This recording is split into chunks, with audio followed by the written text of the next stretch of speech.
Hello, and welcome to The Explainer. Today, we're unpacking a weapon system with a name that sounds, well, like it's straight out of a cartoon. But trust me, its alleged effects are anything but a joke. They were pressing buttons and nothing worked. That's a direct quote from President Donald Trump back in January 2026. He said this right after a pretty intense U.S. raid in Venezuela. And with those few words, he pulled back the curtain on a secret capability, one with a very, very memorable name. It was a simple, vivid, and honestly, a deeply unsettling description that hinted at a totally new and invisible kind of war.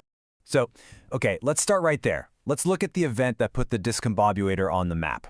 Because to really get what this thing is, you have to understand where and how it was first revealed to the world. As you can see from the timeline, this whole operation to capture Nicolas Maduro was incredibly fast. But according to people on the ground, it was also deeply strange. At first, all the reports were just about the success of the raid, but then, as the days went by, the conversation totally shifted to how on earth they pulled it off. The accounts coming out of Caracas painted this bizarre picture of complete technological paralysis mixed with intense physical sickness.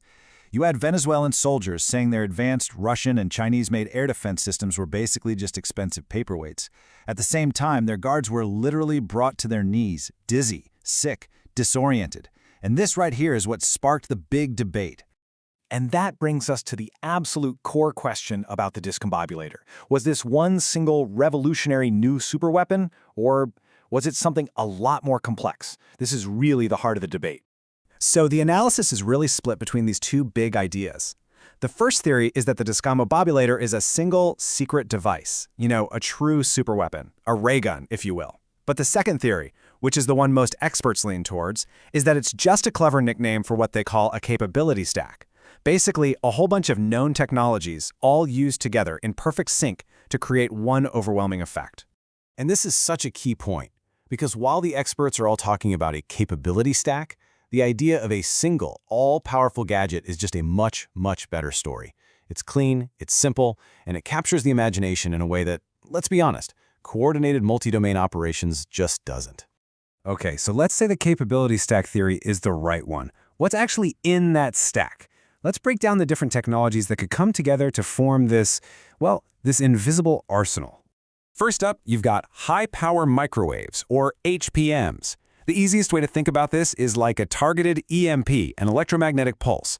You have things like the Air Force's Champ missile, which is designed to fire these intense bursts of microwave energy to totally disable or even permanently fry the electronics inside an enemy system, all without a big explosion.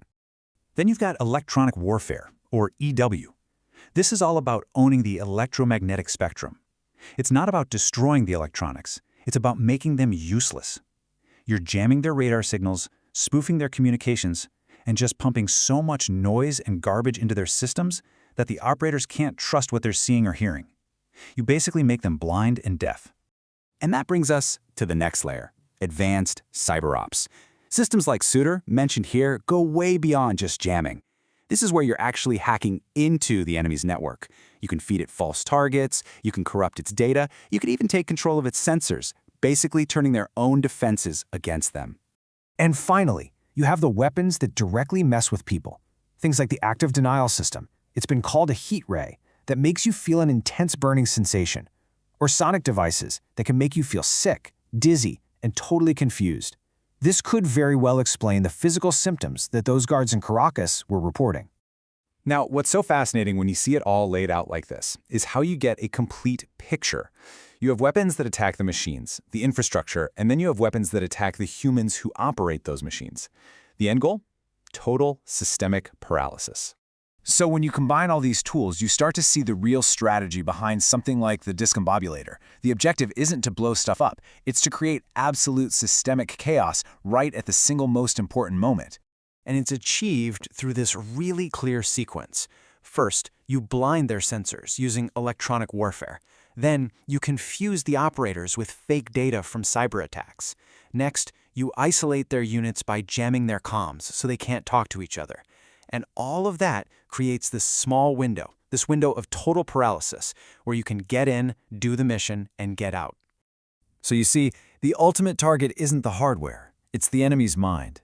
It's their ability to coordinate, to trust what they're seeing, to make a decision when the pressure is on. In a lightning-fast raid, a few minutes of hesitation, that's the difference between mission success and total failure. But here's the kicker. Maybe the most powerful part of the Discombobulator isn't the tech at all. It's the story.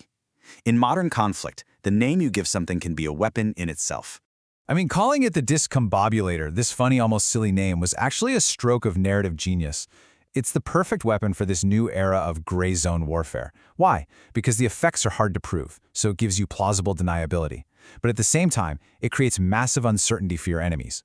They now have to wonder if their billion-dollar air defense systems can just be switched off at a moment's notice.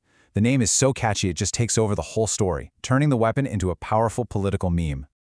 Ultimately, the Discombobulator really represents a new reality of modern conflict, one where winning can depend just as much on shaping perceptions as it does on shaping the actual battlefield. And that leaves all of us with a really tough question for the future. If you found this breakdown illuminating, make sure you hit that subscribe button for more deep dives into the complex topics that are shaping our world. Thanks so much for watching.